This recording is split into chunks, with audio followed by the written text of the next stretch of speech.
Pozdravljeni!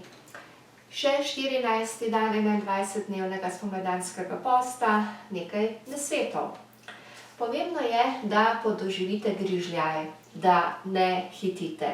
Torej, da ozavestite trenutek, tudi ko se lotite prebave hrane, najprej z žvečenjem in potem tudi v nadaljevanju občutite prijetnost. Ne jejte mimogrede, to predvsem med službenim delovnim časom, ko se nekam hitro skoči in se na hitro kaj vrže v usta. Med komunikacijskimi usposabljanji v živo v minulem letu sem videla, da v mnogih delovnih organizacijah že zelo prakticirajo majhne čajne kuhinje, kjer si lahko zaposleni prinesejo svoje obroke, jih dodelajo ali si jih preprosto shranijo v hladilniku ali pa si tudi med malico kaj skuhajo, a ne. Potem privoščite si odbite kombinacije. Jaz sem na primer danes v skledo, ker se zdaj že uvajam še malo bolj konkretno hrano, a ne, zadnji teden posta, si naribala jabolko, črno redkev, dodala malo rezin belega ovčjega sira, pest azuki fižola, takega drobnega, zelo dobro je za čiščenje ledvic, dodala še nekaj pest orehov, to premešala, kapljico bučnega olja in taka polna skleda z okušanjem vsake žlice. Potem na koncu sem ugotovila, da dejansko je bilo to par minut, ampak resnično se osredotočiš na hrano takrat, ko jo uživaš, ko jo ješ. Kombinacije so pa, kot bi rekel moj sin, odštekane. Torej, prisluhnite si, kaj vam telo nekje želi, potrebuje in kaj pač imate pri rokah. Jaz sem zagovornica kombinacij sladko, slano, kislo, pekoče. In ko se boste odločili za kakšno dieto ali post, ne nasedajte temu, da je dovolj imeti jedilnik, ki vam ga nekdo napiše in potem morate vsak dan točno pojesti tisto, kar vam je napisano. Najprej se vprašajte, kaj imate radi. Če bi vprašali mojega moža, on bi definitivno izbral kakšno dieto, kjer bi lahko jedel, ne vem, jagnječje pa prašičje pa kakšno drugo meso ali pa tudi kakšno dobro zelenjavo, oreščke. Jaz prisegam bolj na zelenjavo, sadje.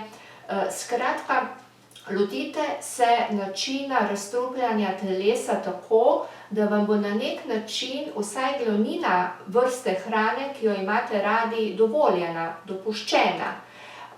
Meni je bilo, na primer, o tem pišem v tej svoji knjigi, nesprejemljivo, da bi si turško kavo okrepčala, zasledila z maslom, kar predlaga ketonska dieta. Mi je pa z naslova ketonske diete ogromno zelo zanimivih in koristnih stvari, ki pa jih tudi uporabljam. Torej, predno se napotite k nekomu, da vam bo pomagal obtesati telo in izboljšati počutje na način, da vam predpiše dieto, se morate v bistvu najprej vprašati, katera vrsta živil vam najbolj prija in nekje rešitev iskati tudi znotraj tega, ne. Omenila sem večkrat v tehle javljanjih, da me med tokratnim postom malo bolj zebe. Poleg tega, da skušam nekje uravnavati krvni sladkor, ki mi nagaja včasih, ne glede na post, sem malce pobrskala tudi po tem, katera hrana pogreje. Dejstvo je, da sem jaz tokrat izbrala smutije na osnovi sadja in zelenjave, torej precejšnja vsebnost vode, in to naše telo hladi. Vemo, da nas grejejo bolj beljakovine, da nas greje kislo, slano, pekoče, tudi, ne vem, korenasta zelenjava z več rudninami. In zelo zanimivo je, ko človek ugotovi, da, ne vem, rdeča pesa ali pa redkvica, da ravno telo kliče po takšni korenasti zelenjavi, ki na koncu malo pogreje, a ne.